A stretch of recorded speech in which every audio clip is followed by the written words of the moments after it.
400. So this is the part 2 of Strider SnG regrind video. In the last video, part 1, I showed you how I set new secondary bevel using Atoma 150. It took me about 10 minutes, which isn't that bad, actually, for this type of project. That stage, setting new secondary bevel angle using coarse stone, is the hardest, the most time-consuming part of the project. Once you get past that point, it will be pretty straightforward and easy. In this particular project, I started with Atoma 150, and then, as you can see now, Atoma 400, then 1200, and then Shapton 2000. Currently, you are looking at Atoma 400 stage, which doesn't really look interesting, probably, if you have already watched the previous video. The key point here is you don't apply a whole lot of pressure. In fact, you apply only very small amount of pressure. You are not removing a lot of metal here. Even though you apply very light pressure, this stage doesn't take that long. In fact, it's almost over.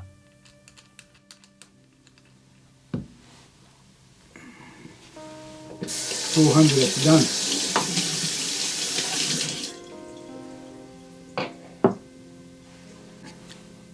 Now I'm switching to Atoma 1200. So, as you move on to higher grit number, you apply less and less pressure. The purpose of going from 150 to 400 and 1200 is, well, first you need to start with coarse stone because you are removing a lot of metal. You can do it with 400 if you have all day and if you don't mind wasting your time and also wearing out your 400 for no reason.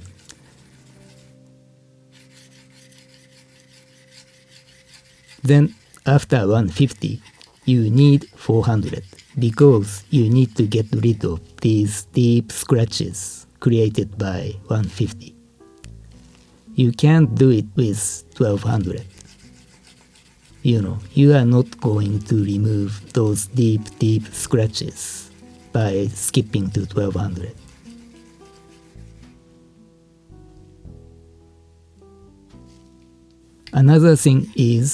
Another important thing is the width of apex. Basically, your apex will never go narrower than the size of grit. Meaning, if you finish sharpening with coarse stone like 150, you always end up with pretty wide apex width. Most people don't even think about that. The vast majority of YouTube knife video creators, they are very shallow thinking. They only think and talk about 2C versus polished edge, which is very two-dimensional thinking. They are only looking at the blade from the side. They don't think about V-shape, looking at their cutaway view, that sort of thing.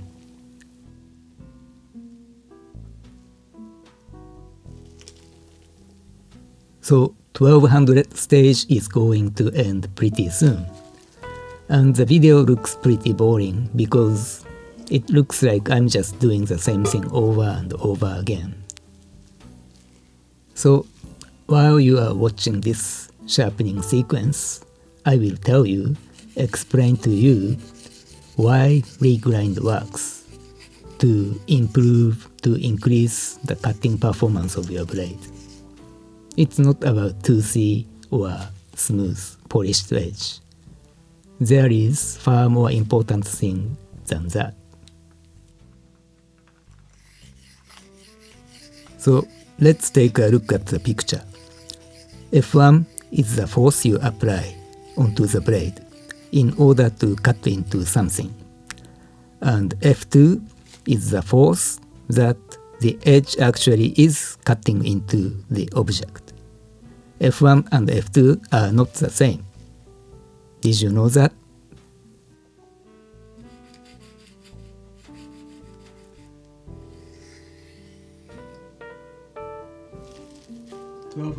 Done.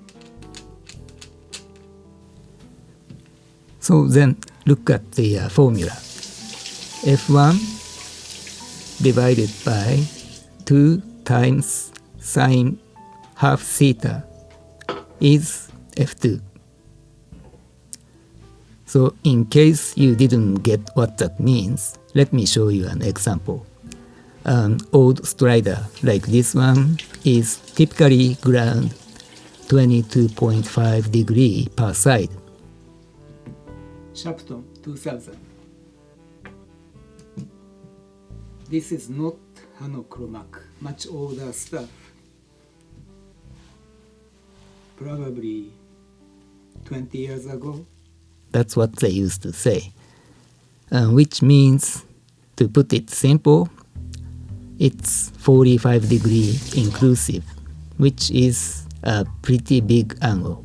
It's more like chisel, machete, hatchet, that kind of edge geometry, rather than pocket knife. So in this case, theta is 45, so half theta is 22.5. Sine 22.5 is 0.38. So 2 times 0.38 is 0.76, which means F2 is F1 times 1.32.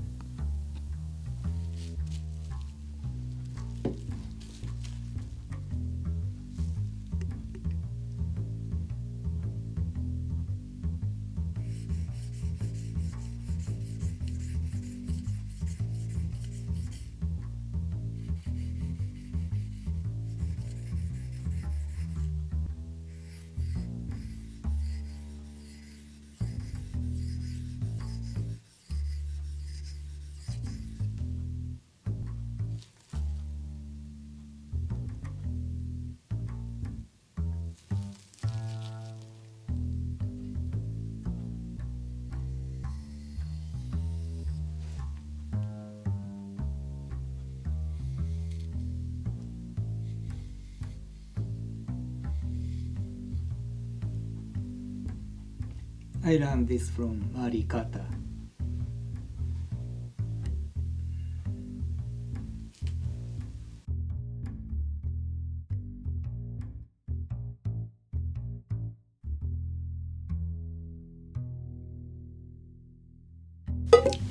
Let's try newspaper strop first, and then just a leather, no compound, and then leather strop with aluminum oxide and chromium oxide. Now let's take a look at after the regrind. First, now newspaper strop. I don't bother to measure the numbers, but most probably mine is ground to something like 15 degree per side, so 30 degree inclusive. So theta is 30. Sine half theta, sine 15 is 0.26. So 2 times 0.6 is 0.52. So F2 is F1 times 1.92. So compared to the original theta 45 degree versus theta 30 degree before the regrind, after the regrind. Newspaper strop. 45% increased cutting power. Well, the power that the edge is cutting into the object.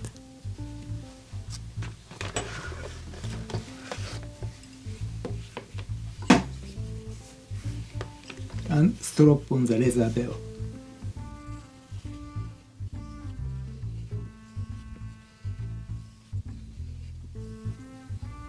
So 45% increase is a lot. That's a significant amount of increase. Well, the flip side of the coin is the thinner edge. It doesn't produce as much force to push away things as bigger bevel angle. So, there is a healthy balance point in between two extremes. A little bit deeper.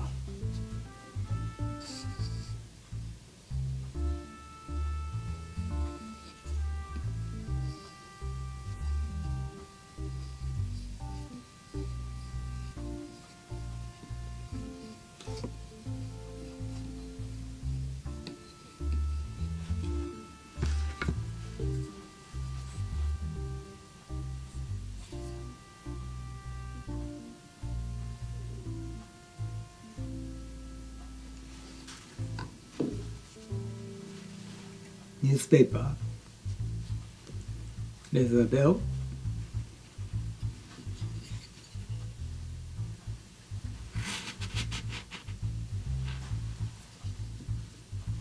I don't know, it's about the same. Anyhow, this is the blade less than 3 inch. Yep, under 3 inches blade can cut this deep, which is more than enough for EDC blade, and it's an excellent last ditch CQB option.